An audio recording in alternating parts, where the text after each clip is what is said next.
Amara never imagined love could feel so heavy. The Femi she fell for wasn't the Femi who now monitored her every move. In the beginning, his attention was intoxicating, his love a shield against the world. But over time, the shield felt more like a cage.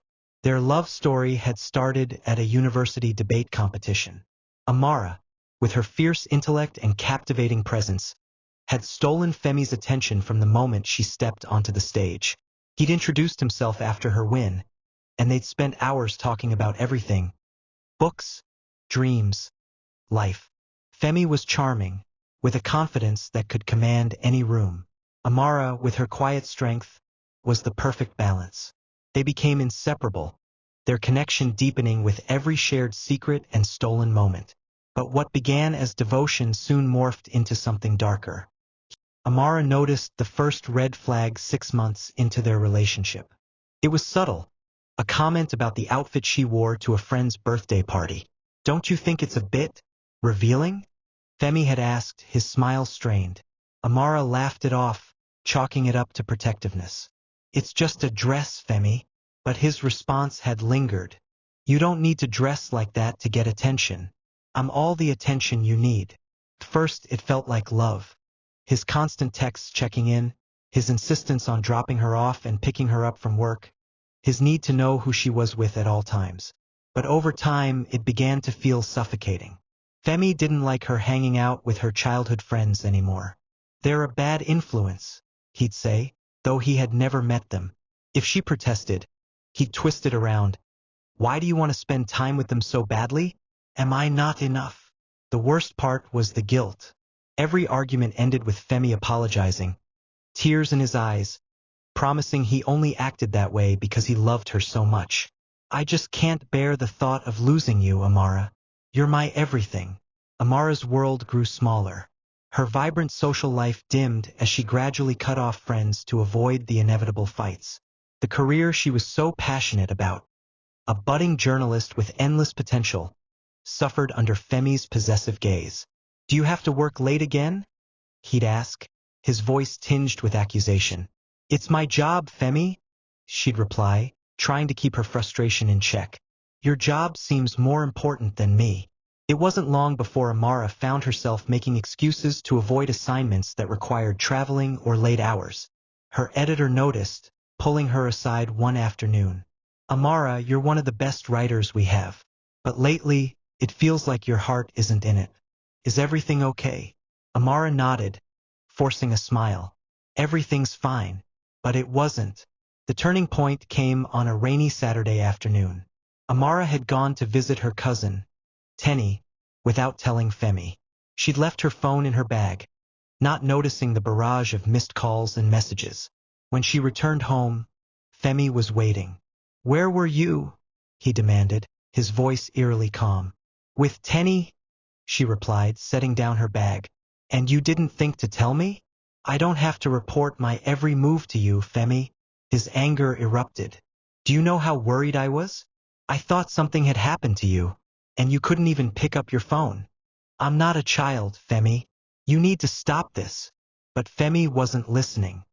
His voice rose, his accusations spiraling into territory that left Amara shaking. By the time the fight ended, Amara was in tears, and Femi was apologizing again, promising to change.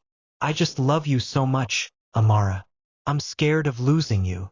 That night, Amara stared at the ceiling, her mind racing. Love wasn't supposed to feel like this, was it?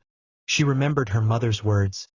"The right person will bring out the best in you, not clip your wings." Femi's love felt like chains, dragging her down into a pit she couldn't escape. But leaving him felt impossible. She loved him, didn't she? And then there was the fear of what he might do if she walked away. Amara began to plan her days carefully, avoiding anything that might set Femi off. She learned to filter her words, to smile through his probing questions, to feign excitement about his constant presence. It wasn't just love anymore, it was survival. One evening, she decided to call Tenny, her cousin and confidant. Whispering into the phone from the safety of the kitchen, Amara let out what had been bubbling inside her for months. "Tenny, I don't know how much more of this I can take. she said, her voice breaking. Amara, you have to leave him, Tenny said firmly. This isn't love. This is control. And it's only going to get worse. But I can't just leave, Amara replied. What if he does something? You don't understand how he gets when he feels like I'm pulling away. Amara, you can't live your life like this. What about your dreams? Your happiness? You've already given up so much for him. Amara wanted to argue, but Tenny's words hit too close to home. The cracks in their relationship grew deeper after that conversation. Femi's behavior became more erratic, his jealousy more intense. One night, he showed up unannounced at Amara's workplace, claiming he just wanted to surprise her. But the way his eyes scanned her colleagues, the way he lingered near her male co-worker's desk, told a different story. On the way home, Femi grilled her. That guy at the office, what's his deal? He seemed awfully friendly with you. He's just a co-worker. Femi, Amara said, exasperated. I don't like the way he looks at you. Maybe you should ask for a transfer or quit that job altogether. Amara froze. You can't be serious. I'm just looking out for us, Amara. Don't you want us to work? Amara realized that Femi didn't see her as a partner. He saw her as a possession. And like any possession, he believed he had the right to control her. She started keeping a journal, pouring her thoughts onto paper late at night when Femi was asleep. Writing became her escape, a way to remind herself of who she was before Femi's shadow loomed over her life. But even writing couldn't erase the mounting tension. The final straw came during her best friend Ada's wedding. Femi had reluctantly agreed to attend, but his mood soured as soon as they arrived. Amara, radiant in a fitted emerald dress, was catching up with old friends when she felt Femi's hand clamp around her wrist. You've been ignoring me all night, he hissed, dragging her aside. I've been socializing, Femi. It's a wedding. His grip tightened. Don't play dumb with me. You're too friendly with these people. It's disrespectful. Tears burned in Amara's eyes as guests began to glance their way. You're making a scene. And you're embarrassing me, Femi shot back. Amara pulled free and walked away, her chest heaving with frustration and shame. That night, Amara made a decision. She couldn't keep living like this. The fear, the guilt, the constant walking on eggshells, it wasn't love. It was a toxic, consuming fire that threatened to destroy her. But leaving Femi wouldn't be easy. She knew he wouldn't let go without a fight. Amara spent the next few weeks quietly planning her escape. She couldn't confront Femi head-on. She knew him too well. His charm, his manipulative apologies, the way he twisted her emotions. It was a trap she couldn't risk falling into again. Tenny became her lifeline. Together, they created a plan. Amara would take a long-overdue work assignment out of town, giving her the space and time to break free. It wasn't a permanent solution, but it was a start. On the night before her departure, Amara packed a small suitcase. She moved quietly, careful not to wake Femi, who was asleep in the next room. Her heart pounded with every step, the weight of her decision pressing down on her. She left a note on the table. Femi, I need space to find myself again. Please respect my decision. Don't contact me. This isn't goodbye forever, it's goodbye for now. Amara slipped out the door and into the night, her chest tightening with both fear and relief. Femi woke up to an empty apartment. At first, he thought she had gone to work early, but the note on the table shattered that illusion. His hands trembled as he read her words. Space. What did that mean? Why would she leave without talking to him? Anger coursed through him, followed by a wave of despair. He paced the apartment, replaying every argument, every moment where he might have pushed her too far. Femi refused to believe this was the end. He convinced himself that Amara was just being emotional, that she'd come back once she realized how much she needed him. But days turned into weeks, and Amara didn't return. Meanwhile, Amara felt like she was rediscovering herself. Away from Femi's shadow, she began to breathe again. She threw herself into her work, taking on projects she'd once hesitated to pursue. She started reconnecting with old friends, people who had missed her vibrant spirit but had been pushed away by Femi's control. Tenny was her biggest cheerleader, reminding her daily of how far she'd come. "You're stronger than you think, Amara," Tenny said one evening. "Don't let him pull you back in." But Femi wasn't giving up. Femi began showing up at her workplace, lingering outside like a phantom. At first, Amara ignored him, but his persistence grew alarming. One evening, she found him waiting by her car, holding a bouquet of roses. "Amara," he began, his voice soft, almost pleading. "I've changed. I've been going to therapy. I know I made mistakes, but I'm working on myself. For us." Amara's heart twisted. She had loved this man once, and a part of her still did. But she couldn't ignore the fear that crept up her spine every time she thought about the past. "I need time, Femi," she said, her voice steady. "I'm glad you're working on yourself, but I'm not ready to talk about us." Femi's expression darkened for a moment before he forced a smile. "I'll wait, Amara, as long as it takes." Amara knew this wasn't over. Femi's possessiveness had always been about control, and his attempts to win her back felt like another way to exert it. She began to document everything. Every call, every message, every unannounced visit. She reached out to a counselor, who helped her understand the cycle of control and manipulation she had been trapped in. "You're doing the right thing by creating boundaries," the counselor said. "It's important to protect your peace." But peace felt like a fragile thing, constantly threatened by the shadow of Femi's obsession. Femi's breaking point came one evening when Amara spotted him outside her apartment building. She hadn't given him her new address, yet here he was, standing under a streetlight, his eyes fixed on her window. Amara called Tenny, her voice shaking. "He's here. I don't know how he found me." "You need to call the police, Amara," Tenny urged. But Amara hesitated. Despite everything, part of her still feared what Femi might do if pushed too far. The next day, she filed a restraining order. It was the hardest decision she had ever made, but it was necessary. The day Amara filed the restraining order, she felt a wave of relief. But it was fleeting. In the days that followed, Femi's behavior escalated. He stopped showing up outside her apartment. Instead, he flooded her phone with texts, calling her relentlessly, leaving voicemails that grew increasingly desperate. "Amara, please, I can't live without you," one message read. "I'll change, I swear it. Just give me another chance." His words gnawed at her, like a virus infecting her resolve. Part of her, maybe the part that had loved him so deeply, wanted to believe him. She wanted to believe that this was all a mistake, that if she took him back, they could fix everything. But another part of her, the part that had suffered for so long, knew better. She couldn't let herself return to that darkness. Amara leaned into her support system. Tenny stayed by her side, reminding her of her strength. Even her coworkers, who had seen her distant and worn down over the past year, began to notice the change in her. They saw a woman who was reclaiming her life, her independence. "You're glowing, Amara," her coworker Alex said one morning. "You look like yourself again."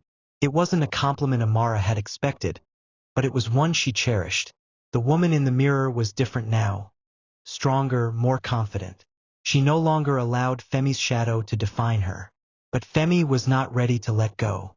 One evening, Amara received a text from an unknown number. The message was simple. "I know what you've done. You can't run from me forever." Her heart skipped a beat. It was Femi. She was certain of it. He had found a way around the restraining order. Amara felt a chill crawl up her spine, the haunting feeling of being trapped resurfacing. She didn't reply, but the message consumed her. What did he mean by, "I know what you've done"? Had he been watching her? Was he planning something even more sinister? She called Tenny in a panic. "He's getting worse, Tenny. What if he comes after me? What if he—" "Amara, you've done everything you can. He can't keep this up forever. You've put up boundaries, you've protected yourself. Don't let him win. Don't let him take your peace."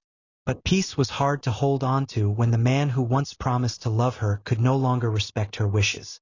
Amara took extra precautions over the next few weeks. She changed her phone number, increased security at her apartment, and even took a self-defense class. She wasn't sure if any of it would stop Femi, but she knew she couldn't keep living in fear. Yet, despite her efforts, Femi didn't back off. He began showing up at her work, lingering near the entrance, his eyes following her every move. He didn't speak to her directly anymore.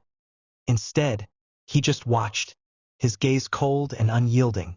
It was as if he were waiting for her to break, to cave in and return to him. One afternoon, Amara found a note slipped under her office door.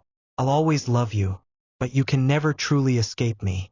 Her hand trembled as she read the message, the words slicing through the newfound peace she'd worked so hard to build.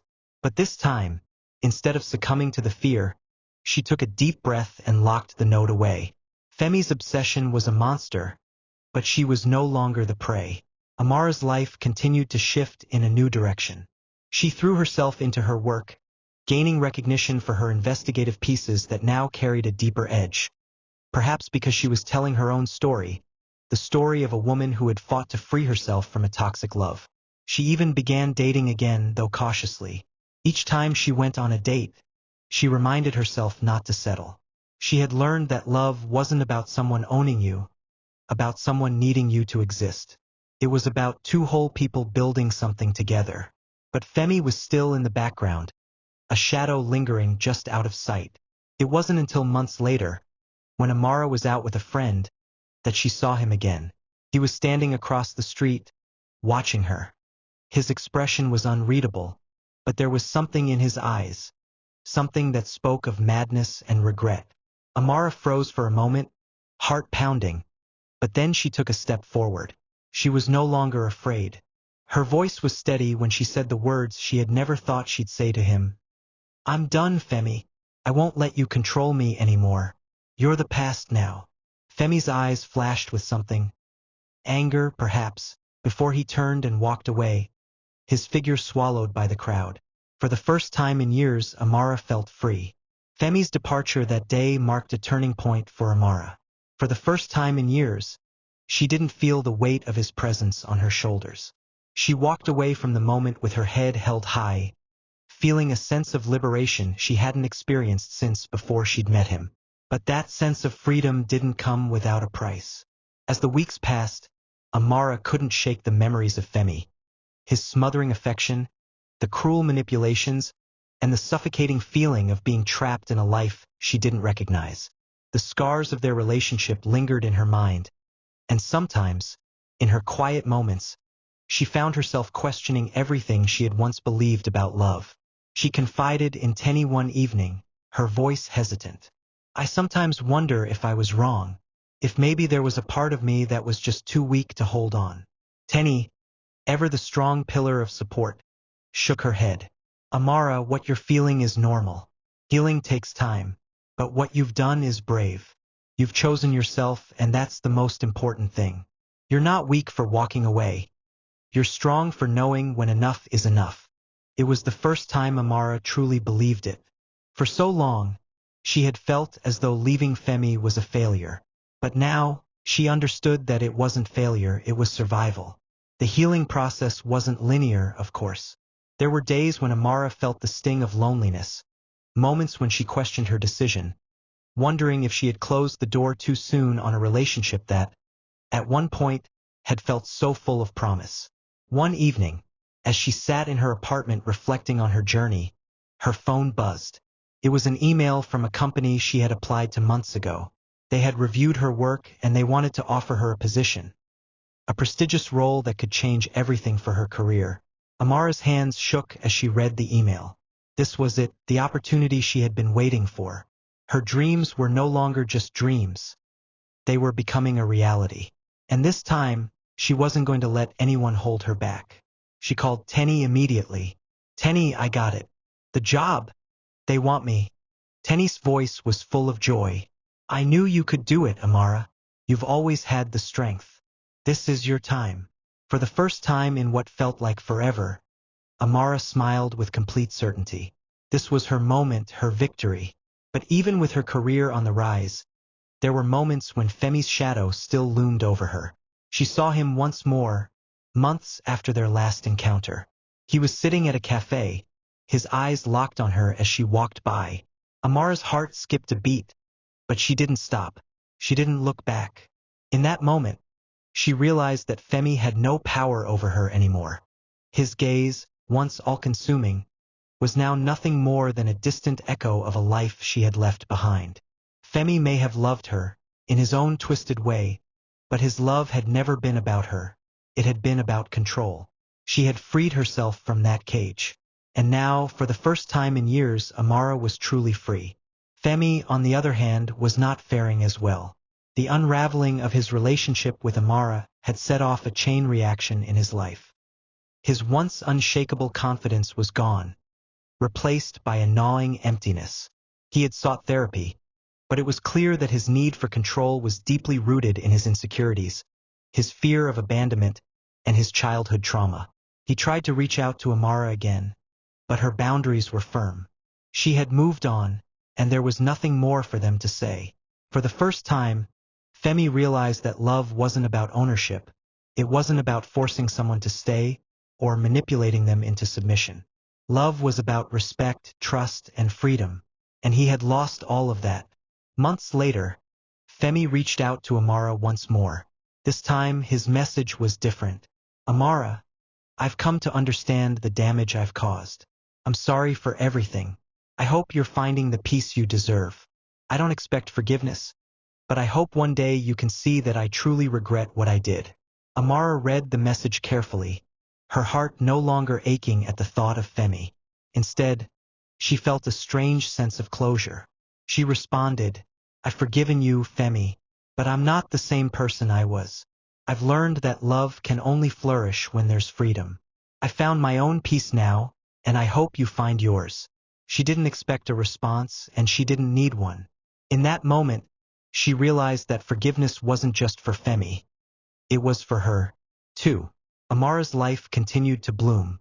She moved into a new apartment, far from the memories of Femi, and threw herself into her work with a renewed sense of purpose. She even began to date again, cautiously, but without the fear and self-doubt that had once held her captive. And through it all, she held onto one powerful truth. Love wasn't about ownership.